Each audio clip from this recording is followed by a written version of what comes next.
Hey guys, Nick Espinoza, your chief security fanatic here, and today I'm talking about social media because how we ingest information on social media will soon change forever, and honestly, I'm kind of happy about this. Now, here's what's going on. We are finally seeing some real attempts by social media platforms to address things like fake news, misinformation, and now deep fakes. And this is what's going on. There are 4 news items here I want to talk about that show us that social media indeed is going to be changing. And this is what's happening. We're going to start with TechCrunch, who has an article called Facebook's Deep Fake Detection Challenge Yields Promising Results. Now, a quick recap on what deepfake is.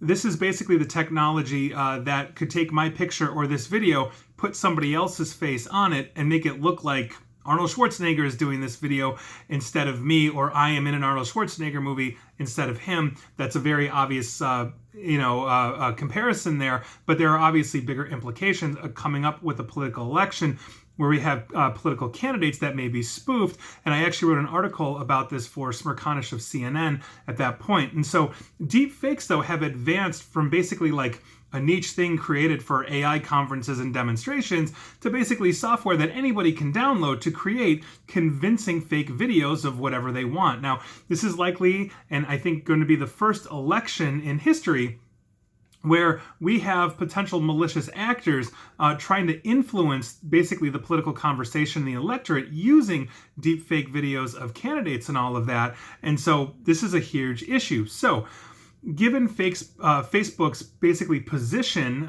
when it comes to public opinion, it's very much in their interest to get out in front of this. And that's what they're doing. So Facebook launched the Deepfake Detection Challenge last year. And after months of competition, winners have started to emerge, and they're better than guessing, and so it's kind of a start. Here's what's going on. The competition started last year with the debut of a brand new database of deep fake footage. Until then, there was basically very little for researchers to play with, a handful of medium-sized data sets that manipulated video and all of that, but nothing like the massive sets of data that they're going to have when these things start exploding in social media in the wild. And so Facebook footed the bill to have 3,500 actors record thousands of videos, each of which was present as in this competition as both the original video and also a deep fake. A bunch of other quote-unquote distractor modifications were also made to force any competing algorithm hoping to spot deepfakes to pay attention to the most important part, which was the face. Now, researchers from all over the globe participated, submitting thousands of different models that would attempt to decide whether a video was deep fake or not.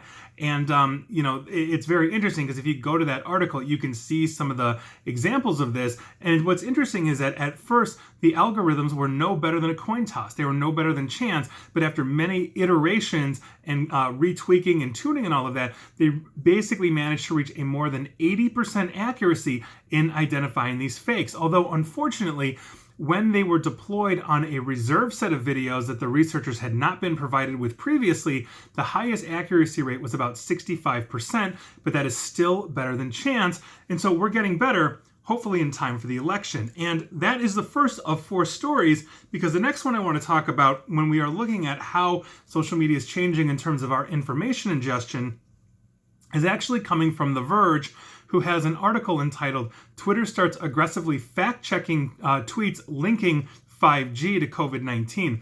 Now, as you know, I have done videos on this. I've talked about this at length. I even did a video tracing the origin back to the 5G will cause or spread COVID-19 or coronavirus video about a month and a half ago or so.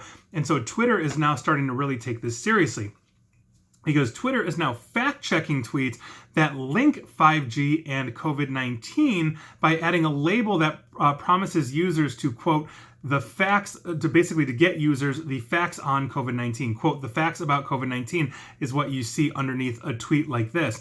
Now, this is according to Business Insider. Now, clicking the label, if you basically click on Get the Facts, takes you to a Twitter page entitled No, 5G Isn't Causing Coronavirus, which then includes links to various news reports, fact-checking organizations and government agencies that basically debunk this conspiracy theory thoroughly.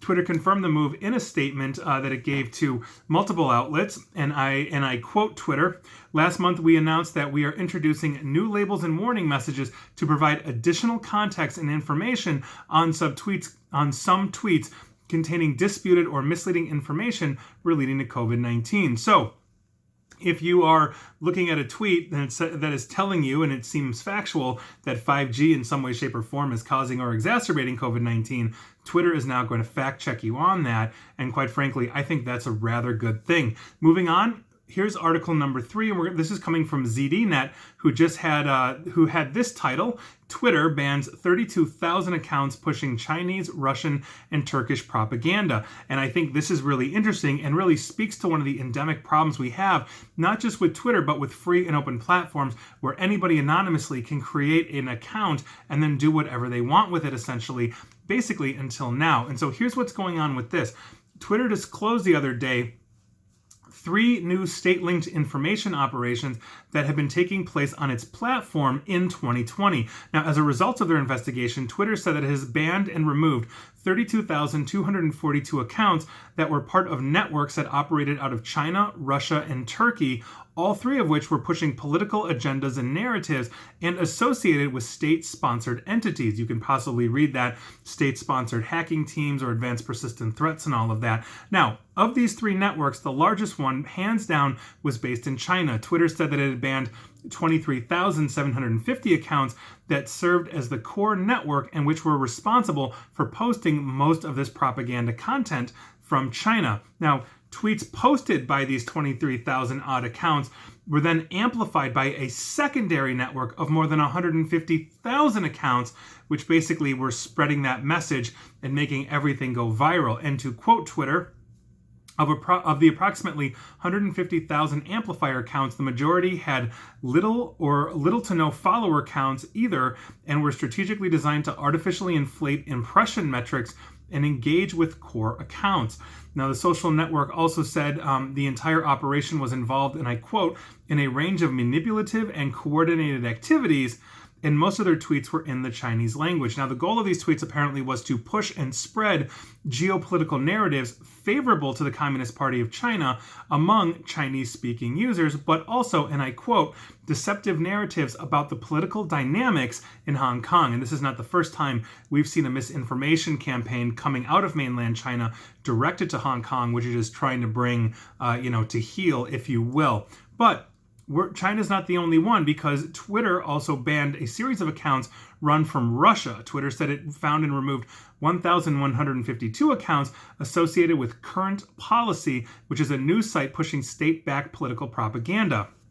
Now, just like the network in China, this network was also targeting its local market, which was Russian-speaking users. According to Twitter, and I quote, "activities included promoting the United Russia Party and attacking political dissidents."